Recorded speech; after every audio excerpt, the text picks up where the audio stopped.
Terminal 3 at Jakarta's International Airport is out of sight and out of bounds for ordinary passengers.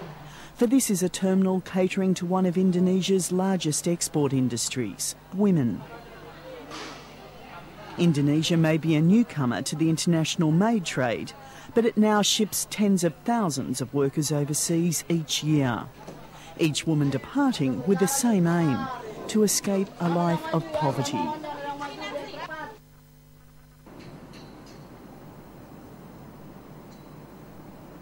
The island state of Singapore is the destination of many Indonesian maids, close to home, but also a world apart. Wealthy Singapore employs 140,000 migrant domestic workers. If you do anything wrong, please tell your employer, okay? Report to your employer and say sorry, mom, sorry. And then no talk back and give the black face to your employer. The reality of working in Singapore is laid out to these maids in waiting from day one. As soon as they arrive, they go straight to the employment agency that has arranged their journey. And then no boyfriend. This one is very important. Okay? You already signed the condition, the work permit condition. You cannot have any boyfriend, pregnant or married in Singapore. Okay? Tidak bisa cari pacar. The Singapore government sets down rules. The agencies, such as this one, Advance Link, reinforces them. And one of the rules here in Singapore is the maids, they are not able to get into a relationship with a man or anybody else. They're not supposed to get married here. They're not supposed to get pregnant here. So these are the things that we brief them on. A few more home truths about Singaporean values surface during this introductory class. This guy, agree or not? Bodoh tak? Right? You want this kind of husband or boyfriend or not? Very dark and dirty, work in the construction site.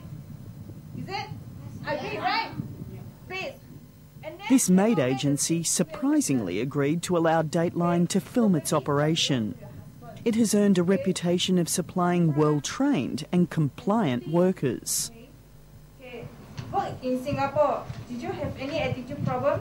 No, ma'am. Okay, cannot have any attitude problem, okay? Yes, ma'am. Okay, and then another thing is employer house. When the domestic maids arrive here in Singapore, what we teach them is the working conditions here, what to expect from the employer, and the do's and the don'ts. And for the young women in this class, it is a seemingly never-ending list. Okay, I need you to tell me 5 examples from the condition. Good afternoon, ma'am. Good afternoon. Okay. Good afternoon, friend. Okay. The 5, no, you cannot use telephone. Okay. And food, appearance, do not transfer, contract, penalty. Okay. Okay. From the moment a maid signs up, she goes into debt. She doesn't get paid for at least the first 4 months. She's a bonded servant, paying back her airfare and other fees. Okay, don't repeat to others. At agencies like this one, a woman's country of origin determines her starting salary. The average wage is about $250 a month. Indonesians are rated near the bottom of the pile. The least paid are the Indians. They are getting about 200, and then next followed by the Sri Lankans.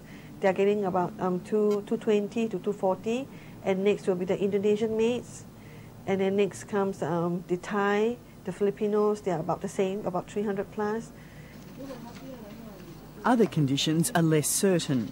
There's no guarantee of a room or even a bed. Sometimes the maid may have to sleep in the kitchen or underneath the table even. We have got customers that come in and tell us, oh, I don't really have a place for the maid to sleep. Is it okay for her to sleep in the kitchen? Is it all right for her to sleep underneath the, the desk or, Have you ever said no, that the circumstances aren't good enough? Not really. This maid, who we will call Caroline, as she doesn't want her real name used, has worked in Singapore for more than 4 years. It took 2 years before her former employer gave her a day off. We need the day off or relax the mind for the hard work every day, but they didn't give. Even I asked also, they said cannot. Why not? What was because, the reason? Because you Indonesian, he said. Because you Indonesian. If you Philippine, I think you can. What is different Indonesian and Philippine? We also human. They got brain, we also got brain. They can think, we also can think. How come they put the difference between the Indonesian and Philippine? I just can't imagine what it'd be like to not have a day off in 2 years. Crazy. Work and work. Face the same thing. No rest. Caroline's case is by no means an exception. For Indonesian workers, it is the norm. I think it's countrywide, there's no off days. So right. For Indonesians, no off days? No off days. For Filipinos, some agencies, they practice like off days after 6 monthly, and employers will have to give 1 off days. So it depends on the employer. Who makes that decision? I mean, no off days. It seems a little bit harsh. Right. Okay, because these days here, we actually do love to give the maids off days, but sometimes they make things worse. If the off days is given, then the phone calls start to come in. You know, it makes us a little bit more difficult to control them. Employment agencies maintain women sign up freely to these conditions. But there are few options for those who arrive in Singapore already in debt. In a work contract obtained by Dateline, the agency lays down a long list of rules. Indonesian maids are trapped. If you are feeling stressed or have trouble with the employer and his family, please seek permission from your employer to call us for assistance. You are not allowed to request for a change of employer. This agency also lays down the rules for maids wishing to practice their religion. Advance Link tells employees, you are not allowed to go to church, temple, mosque, etc. You are not here for a vacation, but to work. Most employers dislike their domestic helpers to pray while working in the house. We just admit what we can do. We only ask whether answer yes or no. It's okay. We take it. These young women learning the ropes of domestic service are yet to discover what few rights they'll have in Singapore. And the same goes for support services. There are none. Even international agencies, like the International Labour Organisation, the ILO, that should champion the rights of these women, have little to say. I think that there are a range of reasons why these sort of contracts might exist. And one might be the absence of effective representative groups that will do advocacy work on behalf of migrant workers. Maids in trouble can turn to one person. Caroline, who we met before, is considered a bit of a veteran after 4 years in service. Then which one you want? You want to go off day, but your salary is, I think, around 260. Caroline's now found herself a good employer, but she's often overwhelmed by their pleas for help. Yes, I think have a bit of the good luck than them. Yeah. Yes, that's what I feel now. Because sometimes I know they got complaint like this. Sometimes the employer going to rob them or molest them. That's why just I don't know how to help them because they far from me. They just give them the advice. Okay, you keep still until we can find the way how to help you. Majikan saya sudah sering kali pukul-pukul saya, tapi saya tetap bersabar di situ. One maid with a desperate story to tell is Sukatini. Tapi hari itu seharian mukul terus di badan saya. Jadi saya tak tahan karena tak tahan dengan pukulannya, jadi saya terpaksa lari dari rumah itu. She fled her employer's apartment in this building just days before this interview. Kamu ke kantor polisi, kamu jalannya di mana? Di sana. Saya lari dari rumah majikan saya mau ke polisi. Saya dari lift sini kan, saya langsung jalan dari sana. We met Sukatini through Haslina Hallian, one of the very few Singaporeans to take an active interest in the plight of maids. A lot of times they're not allowed to leave the house or use the phone, and they don't even know any kind of numbers to call for help. So I guess they're just stranded. For 5 months, Sukatini wasn't allowed outside on her own. She suffered in silence as her employer beat her and starved her. Sambil cubit tangan saya yang sini gitu, ditarik sampai ke kamar dia. Habis itu tanya, kamu mau kerja baik-baik tak? Saya bilang, iya mem. Habis itu mem pukul saya lagi yang sini. Setelah itu saya nangis kan, saya bilang sama mem, oke lah mem, kalau tak suka sama saya, kalau mem tak mau sama saya, lebih baik saya pulang ke agensi saja. Dan majikan saya bilang, kalau kamu mau balik ke agensi, kamu mesti bayar saya dulu. Terus mem bilang, saya bilang, saya tak bisa mem. Oh, kalau kamu tak bisa, ya kamu tak boleh pulang. Kamu mesti finishin kontrak dulu selama 2 tahun. Sukatini is being put up temporarily at the maid agency's hostel. She's made friends here with another Indonesian woman, another runaway maid, Ratna. Ratna was so viciously beaten by her employer, a 36-year-old businesswoman, she ended up in hospital. Akhirnya ini sampai bengkak, ini hitam begitu, tak tahu sakit sekali rasanya. Ini saya nunduk begini, belakang saya juga ditampar-tampar terus begitu. Karena dia saking kuatnya. Nah, selama saya dipukuli itu saya tak pernah melawan sama sekali. It was only after she could no longer tolerate the beatings that Ratna fled. Her case is now before the court.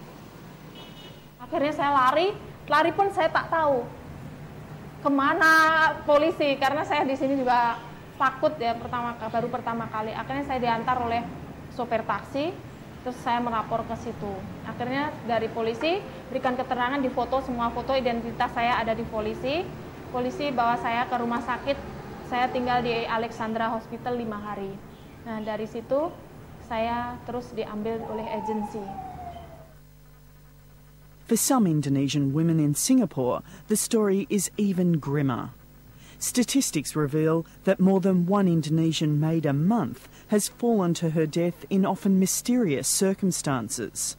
The Singapore government claims all but one were accidents. But this document, prepared by the Indonesian Embassy in Singapore, suggests otherwise. 43 women suffered fatal falls from high-rise apartment blocks in 2.5 years. 12 cases are listed as suicide. Indonesia says it's concerned but won't comment publicly. There are possibilities that there are maids in these units here that are suffering from different types of abuse. Mental abuse, physical abuse, but it is hard for the next door neighbor to know, because most of the time these maids just suffer in silence. They wouldn't scream, they wouldn't retaliate, because they know themselves, you know. To them, they look at themselves as just maids. It was in an apartment block like this that Haslina met a young Indonesian woman who later jumped to her death from a 10th floor window. I think if there's somewhere she could turn to as a listening ear, maybe it might prevent this incident from happening. It's okay. A little bit salty. Sure. You taste? No. The only employer we could find who would speak with us on camera is Caroline's current boss. They think they're lucky to have found each other. But even a kind employer considers maid abuse such a sensitive topic for Singaporeans, she's asked us not to reveal her name. Yes, there are people who abuse their maids. Why? I don't know. All right. Okay. Maybe they think of they are very high up on the status. Okay, or they view their maids as a person who is lower in status. Okay, and I feel that this is wrong. And I think that this is wrong. So if you saw someone who was mistreating a maid, would you say something to them? Yes, of course. Have you ever said anything to anyone? Yes, of course. What? Okay, no names given. All right. A child could take a cane and hit the maid. All right. And I know this child. Okay, I disciplined the child on the spot. So the child would actually feel that it was okay to hit the woman who was working in his house as a I think perhaps the child doesn't know. All right, the child is only 6. All right, and I think that perhaps that he has observed his parents, okay, how they treat their maids. All right, and they don't treat her with respect. So the child would be probably thinking, okay, all right, if my parents don't treat this woman with respect, why should I? Government policy also encourages maid abuse. Before these maids in training can be placed by their agency, employers must post a $5,000 bond. Okay, let's say if she runs away, okay, and we can't find her after 1 month, we lose it. Is that perhaps why you have these examples of employers locking their maids in the house? They are simply worried. Yes. Employers stand to lose their bond not only if a maid runs away, but if they breach the government's edict against getting pregnant or daring to marry a Singaporean. Despite numerous attempts to speak to various ministers, this appears to be one issue that the government would rather not discuss. Perhaps it's due to conflict of interest, for the government profits from each maid brought into the country. In fact, the government earns more in taxes each month for each maid hired than the women doing the work take home themselves. For this little city-state, it's a tax that generates $580 million a year. But it's not only the government that's been distressingly mute on the ill treatment of domestic workers. Even one of Singapore's few voices of dissent, Dr. Chee Soon Juan, is hardly brimming with outrage. One of the maid agencies we went to puts out its own handbook in which it lays out the various wages applied to people from different nationalities, the different traits of different nationalities. Shouldn't Singapore be embarrassed by this? I think it's something that we really need to take note of, and I really would like to see us making a greater effort in making sure that things like that don't happen. It does, and we're trying. By we I mean the opposition. We're just trying to create the kind of space whereby we can even begin to talk about such issues. We're fighting with our lives, just trying to make sure that things like that are brought up. Singapore has profited greatly from the cheap labour of women like Sukatini and Ratna. They came here hoping to escape a lifetime of poverty, but they've become trapped in the economics of misery. Saya pengen cepat-cepat pulang ke Indonesia karena saya di sini sangat sedih, tak ada orang yang dapat membantu saya. Sehingga saya sudah lama rindu, kangen sama keluarga, tak bisa bertemu orang tua juga. For abuse maids, escaping their employer is not the end. Getting home can be an even bigger nightmare. Ratna's employer has been found guilty but is appealing the 6-month sentence. As a result, Ratna has spent the past year waiting, unable to work, unable to go home. Her agency has given her a roof over her head and feeds her, but at a price. Until Ratna's violent employer pays up, she's going nowhere. Kira saya boleh pulang setelah majikan saya masuk penjara. Saya perkirakan Desember, November, kayak saya sudah tutup. Ya. Sidang pertama majikan datang, langsung dia mengakui semua kesalahan-kesalahan dia. Terus dilanjutkan sidang kedua, tapi majikan dengan alasan katanya operasi tidak datang. Langsung case ditutup begitu saja, saya tak tahu itu. Tapi saya sudah boleh pulang, tapi kenyataannya saya masih tinggal di agensi. Agensi tak mau rugi. Sukatini is in a similar position. So, mamanya saya mau pulang ke Indonesia, tapi saya tak punya uang dan selain itu saya masih punya utang sama agensi. Jadi saya tak bisa pulang. For now, they remain trapped with no indication of when they'll be able to return home.